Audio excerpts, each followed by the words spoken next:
हाँ जी दोस्तों नमस्कार, स्वागत है आप सभी का आशीष क्लासेस पर। बात हम कर रहे हैं 5 मिनट वाले सेशन में एक नए आर्टिकल की, जिसमें हम थोड़े से समय में इतनी सारी चीज़ें सीखेंगे जो आप बहुत लंबे समय तक पढ़कर भी नहीं सीख पाते हैं। पेन नोटबुक लेकर बैठिए और नोट डाउन करिए हर एक छोटी छोटी बात को, और चलिए करते हैं स्टार्ट आज की class. West Asia war live क्या कहना चाह रहा है? वेस्ट एशिया आप समझ गए होंगे, इतना ज़्यादा जाना पहचाना ये शब्द बन चुका है कि अब तो हम चाहकर भी इसको भूल नहीं सकते। वेस्ट एशिया को, वेस्ट एशिया जहां कहते हैं वहां पे ईरान की बात ये कर रहा है। वेस्ट एशिया जहां ये कह रहा है वेस्ट एशिया वॉर की बात कर रहा है, तो ईरान और अमेरिका के युद्ध की बात कर रहा है। तो west Asia war live, west Asia में जो युद्ध है ईरान और अमेरिका का, उसकी लाइव अपडेट ये दे रहा है। क्या कह रहा है मेरे भाई? ये कह रहा है सस्पेक्टेड ईरानियन अटैक। सस्पेक्टेड का मतलब होता है संदेहास्पद। सस्पेक्टेड का मतलब होता है संदेहास्पद, मतलब कंफर्म नहीं है। क्या नहीं है? कंफर्म नहीं है। ये सस्पेक्टेड है, ये तथाकथित है, तो इसको आप असर्टेड कह सकते हो या डाउटफुल कह सकते हो। ऐसा कह दीजिए कि हाँ ये संदेहास्पद है, हाँ शक इस पर किया जा रहा है। ठीक है, आप इसको असर्टेड की जगह भी ज़्यादा ठीक रहेगा, आप इसको एलिज्ड कह दीजिए, एलिज्ड कह दीजिए, या फिर आप इसको कह दीजिए डाउटफुल। और ईरानियन अटैक जो है, देखिए अटैक है वो मेरे भाई नाउन है, ईरानियन है वो क्या है? एडजेक्टिव है, और इससे पहले सस्पेक्टेड है वो क्या है? एडजेक्टिव है। तो नाउन एडजेक्टिव और ये भी एडजेक्टिव, तो एक नाउन से पहले एक से ज्यादा भी एडजेक्टिव आ सकते हैं। ठीक है, अटैक नाउन है। अटैक जब नाउन होता है तो आपको ये पता हो कि अटैक किस पर हुआ है, तो ऑन लगाते हैं।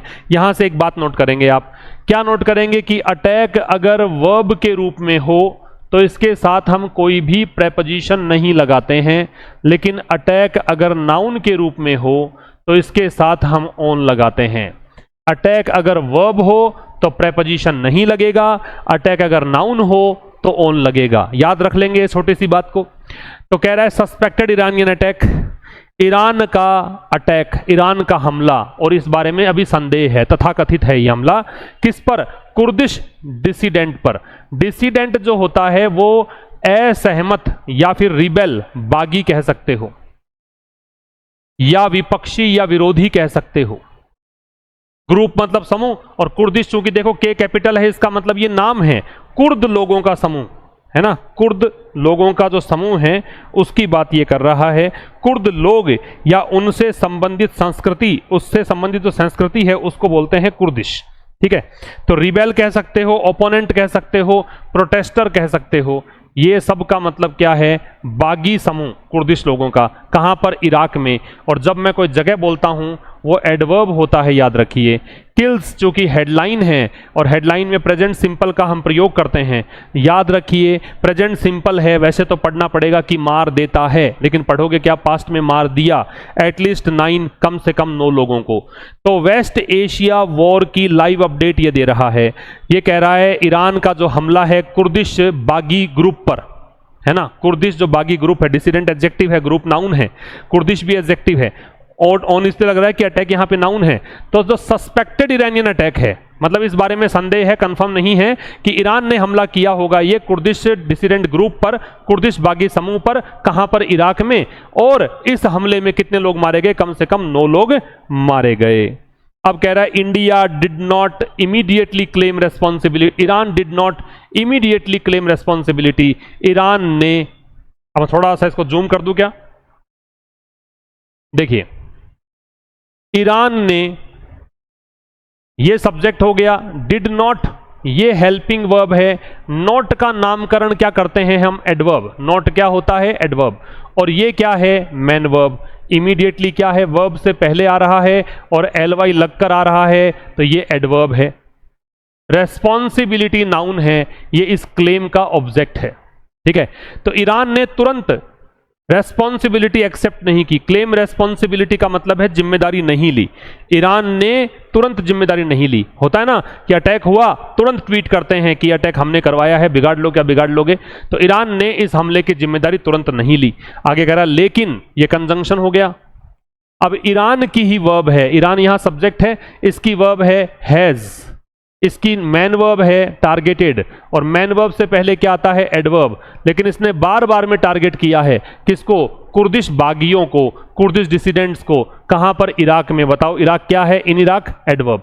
वैसे अलग अलग करोगे तो इन प्रेपोजिशन है, इराक क्या है? नाउन है, लेकिन साथ में लिखोगे तो इन इराक क्या हो जाएगा? एडवर्ब। तो ईरान ने तुरंत जिम्मेदारी नहीं ली इस अटैक की, लेकिन इसने बार बार में हमले किए हैं, टारगेट किया है कुर्दिश डिसिडेंट्स को इराक में। कोई दिक्कत नहीं यहां तक। एक छोटी सी चीज और पढ़ लेते हैं, चूंकि 5 ही मिनट की क्लास है, ज्यादा हम लंबा इसको नहीं खींचेंगे, ठीक है। लेकिन सीखने की कोशिश बहुत सारी है। अटैक के बारे में आपने समझ लिया, आप न्यूज हेडलाइन है प्रेजेंट सिंपल में लगाना सीख गए, डिसिडेंट का मतलब क्या है ये सीख गए, किसी नाउन के पहले एडजेक्टिव एक से अधिक हो सकते हैं ये आपने जान लिया, काफी सारी चीज जान ली। अब ये क्या कह रहा है? Foreign ministers of China and Pakistan, China और पाकिस्तान के विदेश मंत्री, ठीक है।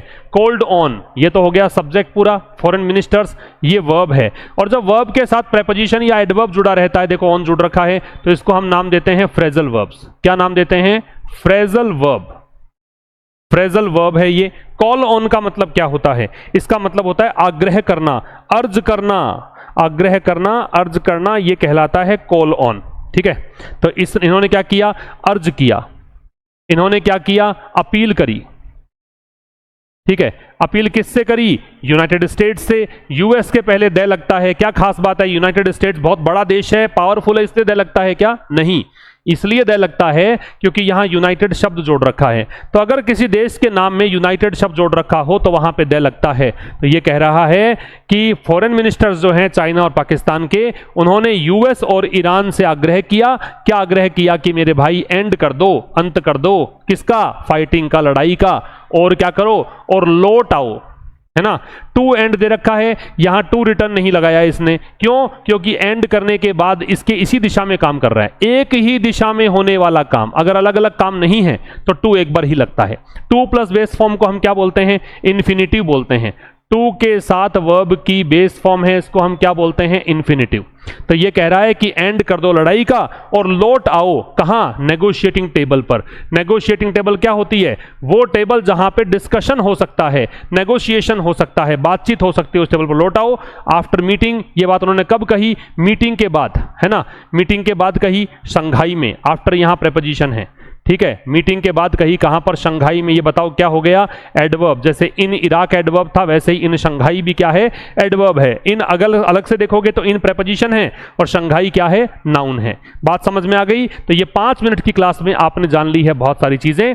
शेयर करिएगा वीडियो को मैक्सिमम अपने दोस्तों के साथ में। मिलते हैं मंडे को एक नई क्लास के साथ ठीक शाम 5 बजे। तब तक नमस्कार, थैंक यू वेरी मच।